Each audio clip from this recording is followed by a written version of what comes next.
कि जब तक भारत में सुन्नी मुसलमान जिंदा रहेगा उस वक्त तक के शेरे बिहार और सिराज मिल्लत का नारा लगता रहेगा।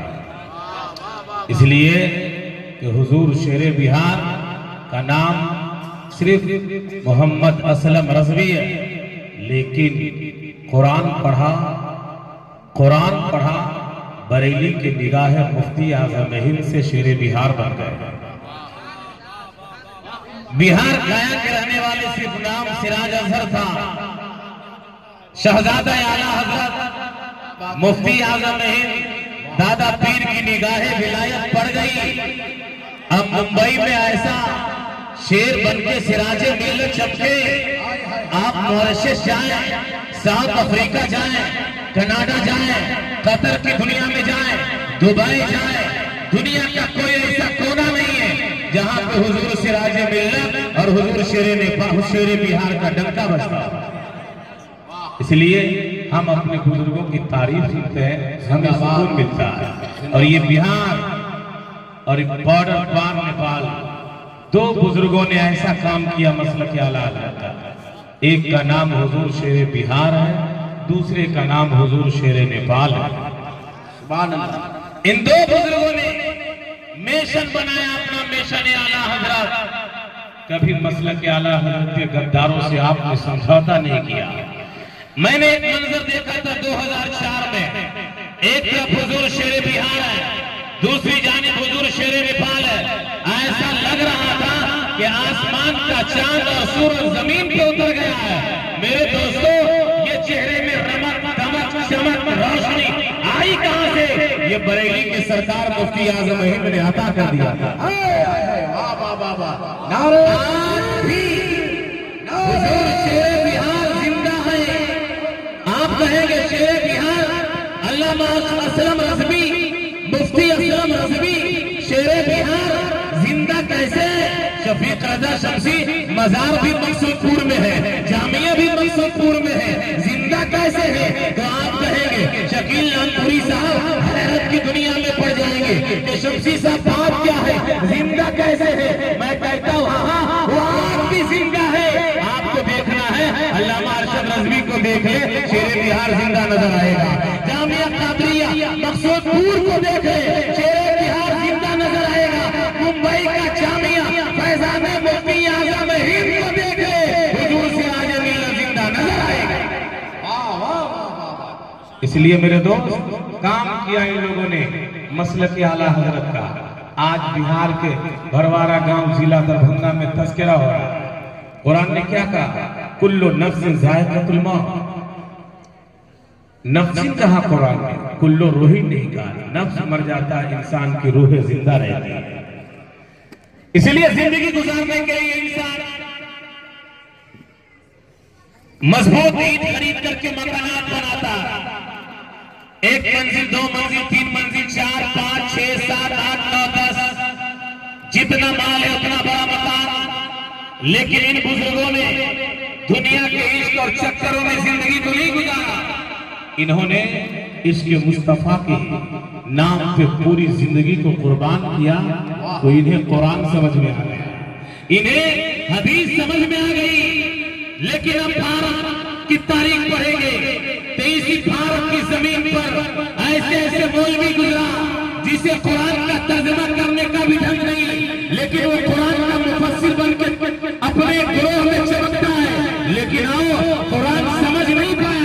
इसी कुरान को मुस्तफा के इश्क की भट्टियों में चल करके बरेली के इमाम ने जब कुरान को समझा तो पूरी भारत ही नहीं, पूरी दुनिया आला हज़रत के नाम से जानती है, पूरी दुनिया मुफ्ती आज़म हिंद के नाम से जानती है, पूरी दुनिया ताबी शरीयत के नाम से जानती है, पूरी दुनिया सिराज मिल्लत के नाम से जानती है। और बिहार आएंगे तो शेरे बिहार के नाम से जानती है। इसीलिए कुरान समझने के लिए इसके मुस्तफा सीने में जरूरी है। कुरान समझने के लिए इसके मुस्तफा जरूरी है। हुजूर शेरे बिहार ने अपने दरगाह से अपने बाप दादा की तारीफ नहीं बताया, अपनी दरगाह से अपने खानदान की तारीफ नहीं बताया, बल्कि बिहार, नेपाल, और पूरे भारत के कोने कोने में जा करके मसलके आला हजरत का जाम पिलाया। अरे बेदार होकर बोले सुभान अल्लाह। इसलिए हम अपने बुजुर्गों का तज़किरा करते हैं। आलिम बादशाह होता, ये हुफाज़े किराम है। किसी के जेब में पैसा होगा, इनके जेब में पैसे नहीं है, लेकिन इनके सीने में कुरान है। कुरान ये बना कर्म से, और इसका माना मिलाना मिलना मिलाना। कुरान अभी नाजिल नहीं हुआ। हजरत अबू बकर सिद्दीक रज़ी अल्लाह ताला, हजरत उस्मान गनी रज़ी अल्लाह ताला, हजरत फारूक आज़म रज़ी अल्लाह ताला मुस्तफ़ा जाने रहमत से दूर थे। कुरान नाजिल हो गया, कुरान ने मुस्तफ़ा जाने रहमत से मिला दिया। तो ये कुरान हमारे पास, ये ला रैब किताब, ये ऐसी किताब है कि जिसको आप पढ़ेंगे। अल्लामा अरशद रज़वी साहब कह रहे थे ना कि कुरान में हर इल्म को रख दिया गया है। कुरान कहता मुझे पढ़ो आलिम बन जाओ, मुझे पढ़ो मुफस्सिर बन जाओ, मुझे पढ़ो मुत्तकी बन जाओगे, मुझे पढ़ो मालदार बन जाओगे।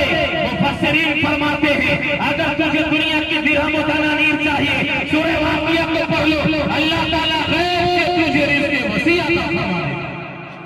लेकिन आज हमारी थिंग्स क्या है, हमारी सोच क्या है? रशिया के हालात को आप सामने रखते हैं।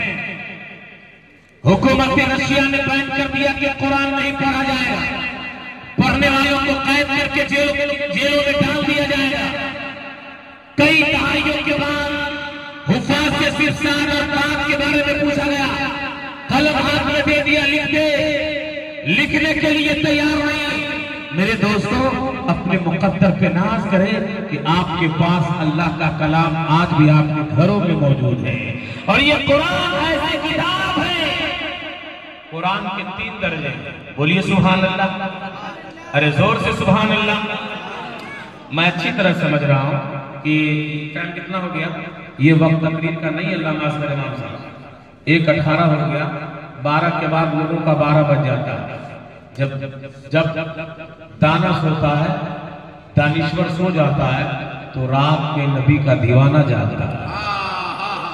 आप लोग भी बोलिएगा, जब दाना सो जाता है तो नबी का दीवाना जागता है। और मौला अली रज़ी अल्लाह ताला अन्हु फरमाते हैं कि रात में जागने वाला इंसान बुलंदियों को तलाश करता है।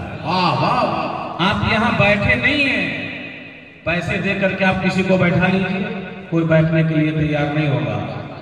आप यहाँ बैठे नहीं हैं, आपको मुस्तफ़ा जाने रहमत के इश्क ने बैठा के रखा है। कल भी रात में इस वक्त आप जिंदा थे, आज भी हैं, लेकिन कल की जो रातें आपकी गुजरी है ना, वो अपने आराम के लिए बिस्तरों पे थे। लेकिन ये लम्हा, ये वक्त, ये सांप रात की कबूलियत की घड़ी है। ये जो वक्त गुजर रहा आपका किसी और के जिक्र में नहीं है, अल्लाह उसके रसूल के जिक्र में आप बैठे हुए हैं। महफिल में कोई आता नहीं है, अल्लाह ताला जिसे हिदायत देता वही महफिल रसूल सजाता है। आप बैठे हैं।